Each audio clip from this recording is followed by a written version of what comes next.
महिला उत्थान को लेकर के बातें तो बहुत होती हैं, और जब कभी कोई महिला जनप्रतिनिधि बनती है तो हम ये देखते आए हैं कि महिला तो घर पर रहती है जनप्रतिनिधि होने के बावजूद, और उनके पति जो है वो सार्वजनिक रूप से खुद को एक जनप्रतिनिधि की तरह ट्रीट करते हैं। लेकिन मेरे देखने में आया है कि काशीपुर में भी कुछ ऐसी महिला जनप्रतिनिधि हैं जो सार्वजनिक जीवन में सक्रिय रूप से रह करके अपना पूरा जो उत्तरदायित्व है वो निभाती हैं, और उनके पति उसमें हस्तक्षेप नहीं करते हैं। इन्हीं में से एक पार्षद हमारे शहर में मौजूद है, वैशाली गुप्ता, जो पिछले कई वर्षों से 3 बार पार्षद रह चुकी हैं और मौजूदा पार्षद भी हैं। लेकिन उनके पति संजीव गुप्ता कभी भी पार्षद पति के तौर पर खुद को प्रचारित नहीं करते। तो ऐसा क्यों हो रहा है? मैं 2003 से मैंने पहला चुनाव लड़ा था। 2003 में मैं सभासद बनी पहली बार निर्दलीय, लेकिन तभी से मैं स्वयं अपना काम स्वयं करती आ रही हूँ। मेरे पति ने मुझे मेरी क्षमता को बढ़ाया कि भाई आप पढ़ी लिखी हैं, समझदार हैं और अपना काम खुद कर सकती हैं साहस में, तो आप स्वयं जाओ अपने काम करने के लिए। उन्होंने कभी भी मुझे वैसे सपोर्ट किया, मॉरली सपोर्ट किया, लेकिन कभी भी मुझे इन बातों के लिए नहीं कि मैं जाऊंगा, मैं देखूंगा। कहीं भी कोई मसला होता है या कोई बात होती है तो मुझे ही भेज देते हैं, मुझे ही भेजते भी हैं। और मतलब नगर पालिका के ज़्यादातर काम जितने भी मेरे होते हैं, मेरे विभाग के या कोई भी होते हैं, वो मैं ही देखती हूँ। रोड नपवाने से लेकर लाइटों का या सफाई का जो भी व्यवस्था होती है वो मैं स्वयं ही देखती हूँ। उन्होंने मुझे कभी इसके लिए बाउंड नहीं किया, कभी मुझे रोका भी नहीं और कभी मुझे परेशान भी नहीं किया कि मतलब नहीं आप राजनीति में सक्रिय हो तो घर में इतना टाइम ये वो सब दो करके, ऐसा कुछ परेशान भी नहीं किया। इसलिए आभारी हूँ।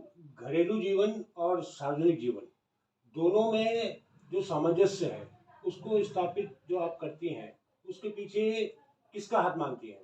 जाहिर सी बात है पति का ही है, क्योंकि वो सपोर्ट तो वो भी बहुत करते ही हैं। एडजस्टमेंट करना पड़ता है थोड़ा थोड़ा चीज़ों से, उतना वो करते भी हैं एडजस्टमेंट। हालांकि अब व्यापारी हैं, अपने व्यापार से ज़्यादा मतलब रखते हैं, लेकिन उन्होंने कभी रोका नहीं मुझे इन चीज़ों में। मैं हमेशा पार्टी की जो हमारी मतलब मीटिंग्स होती हैं उनको भी लगातार डील करती हूँ, और नगर निगम की भी जो मीटिंग्स होती हैं मैं कंटिन्यू उनको डील करती हूँ। और अपना समय जितना भी होता है ज़्यादा से ज़्यादा अपने नगर निगम को देने की कोशिश करती हूँ, वार्ड को देने की कोशिश करती हूँ। वार्ड में उन्नति या उसकी तरक्की के लिए जो भी कार्य करने होते हैं मैं स्वयं जाके देखती हूँ। इस पर कभी उन्होंने परेशान नहीं करा, मतलब रोका नहीं मुझे। अच्छा, एक महिला होने के नाते क्या क्या दुश्वारियां आपको सामने आती हैं? आती तो हैं, कभी कभी परिवार है, परिवार भी संभालना पड़ता है, लेकिन परिवार का अगर साथ मिले, घर का कॉपरेशन मिले घर वालों का, तो सब हो जाता है।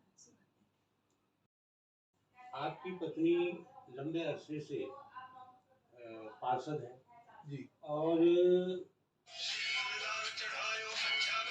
क्योंकि घर और सार्वजनिक जीवन, इन दो चीज़ों के बीच जो सामंजस्य जो एडजस्टमेंट होता है उसमें आपको कभी कोई दिक्कत आई? नहीं, कभी कोई दिक्कत नहीं आई मेरे को, क्योंकि घर का काम भी उतना ही करती है जितना घर का काम भी उतना ही करती है जितना अपने नगर निगम का भी काम देखती हैं, और घर का काम में भी सारे काम अपने हाथ से ही करती हैं। खाना बनाना सारे काम खुद ही करती हैं और हमें कोई परेशानी नहीं हुई।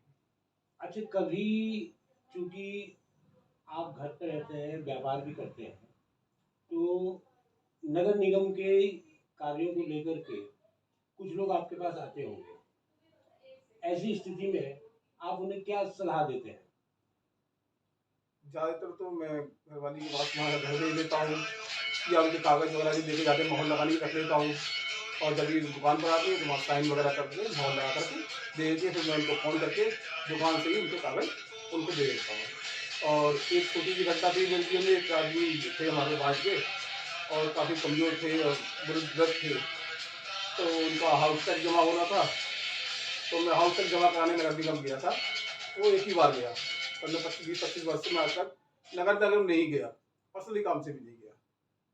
तो वो हाउस टैक्स में लाइन लग रही थी, मैं लाइन में खड़ा हुआ और लाइन में लग करके जब मेरा नंबर आया हाउस टैक्स जमा करने का, तो वहाँ कर्मचारी बोले खिड़की बंद हो गई है, ये कल आना। तो मैं जाने लग गया, तो पार्षद जी ने, वैशाली जी ने, मेरी घरवाली ने मुझे देखा, बोले तुम कैसे आए? मैंने कहा एक मोहल्ले वालों का हाउस टैक्स था, वो आ नहीं पा रहे तो मैं जमा कर दूँ। तो मैंने कहा लेकिन खिड़की बंद होगी, मैं कल करवा दूँगा। बोले नहीं हो जाएगा, तुम मेरे को दो। और तुमने कहा क्यों नहीं? मैंने कहा उनको अर्जेंट था तो मैं आ गया। तो मैं एक ही बार गया था 25 साल में, मैं गया नहीं। अच्छा, क्या आपको लगता है कि जो जनप्रतिनिधि, महिला जनप्रतिनिधियों के पति जो अपनी पत्नी के स्थान पर तमाम तरह के काम करते हैं, क्या वो उचित है?